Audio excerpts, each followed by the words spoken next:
Good morning and welcome to the Milford Historical Museum. My name is Jill Eastcott. I am the new museum director. I started in August of 2021, and I just wanted to take some time today and show you around some of the exhibit spaces on our first floor. We were looking forward to the next season. Hopefully we won't have many COVID restrictions, but this will give you an idea of what we worked on during 2020 and 2021, especially if you haven't been here in a while. It'll be a nice opportunity to get to know the museum a little bit better. This room is used for rotating temporary exhibits, and in this exhibit we are acknowledging the 100th anniversary of women's suffrage in the United States, passing in 1920. So this was put up in 2020. And what's interesting about this item right here is it is the Milford voter registration book of women voters. And you'll notice that some of these women were actually signed up, registered before 1920. And that is because Michigan ratified the 19th Amendment a year before the rest of the country did. They did it, they were the second state to do that. So these are the women of Milford that were registered to vote. This section features Milford businesses through the ages. Because Milford had so many mills when it was settled, there were a lot of different industries that sprung up in a very short period of time. There was a doorknob factory and a cabinet and chair factory, fishing reels, ice harvesting, the Ford carburetor plant, of course, one of Henry Ford's village industries was centered in Milford. This is a model of a walking cultivator that was developed by Bowles and Orvis. Bowles and Orvis factory submitted a great number of patents, and for this particular cultivator, they produced over 600 a year. The son of Orvis actually had a patent on a horseless carriage that didn't take off very well, but it's a neat concept where you can take a horse and carriage buggy and put it on a base and turn any carriage into an automobile. We also have a section that features car dealerships that were located on Main Street, and you'll see a number of brochures from these dealerships. They were donated by Jerry Mantella, and in both of these cases, a lot of these artifacts were donated to the museum from families in Milford. Maybe they had relatives that worked in the factories or had a long history with some of these. One of the newest acquisitions to the museum is here in this temporary space. The Oakland County Pioneer and Historical Society contacted the Milford Historical Society this summer, and they told us that they had an item we might be interested in. On the second floor of the Governor Wisner mansion, they had a desk with a plaque on it that mentioned Milford.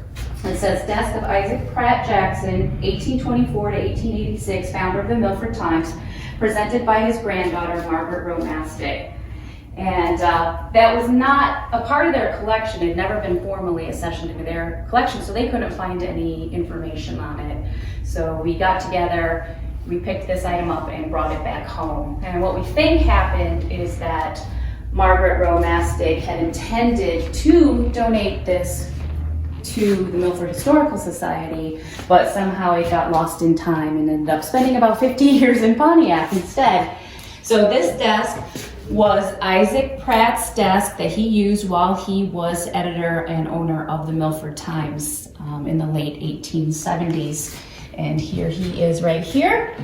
He and his wife ran the paper. It is the oldest circulation or paper in circulation in Oakland County. Carrie Jackson ran the paper for about 5 years after her father's death and the death of her brother, and that was kind of unusual for a woman to be publisher and owner of a paper all on her own, which is kind of notable. So this desk and the matching chair stood in the entryway of the Milford Times, and this is where they took your subscription information and probably wrote some great stories.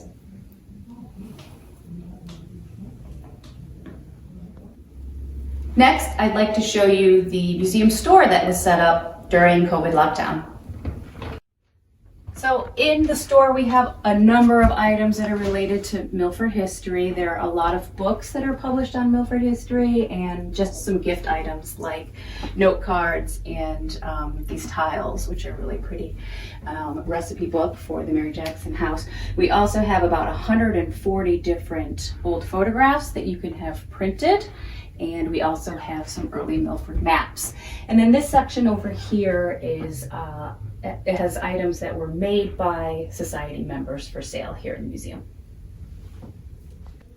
Next, we'd like to take you into the replica of a settler's cabin that is also located on the first floor, and it's a really neat space. What's presented in here is typical of a settler's cabin from the 1830s. So the first person to buy land in Milford was Levi Pettibone in 1828, but he didn't end up living here. Stanley and Eliza Ruggles came here in 1832.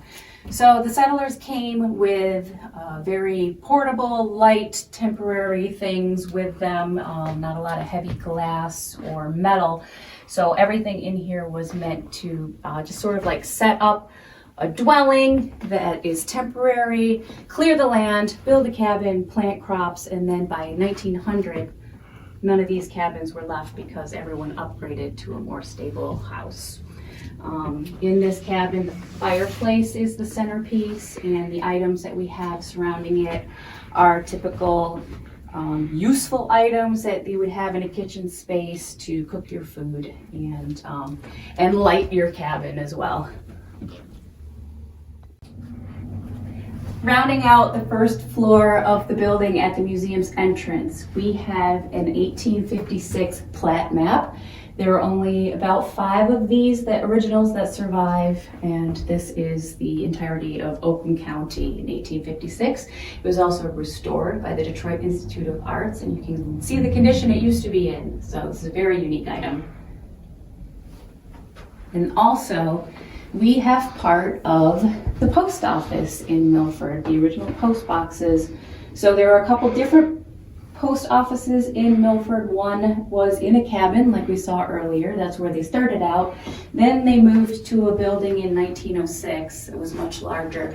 These post boxes are probably closer to the 50s. So if anyone watching knows someone, has a relative that had one of these post office boxes and they still know the combination, let us know.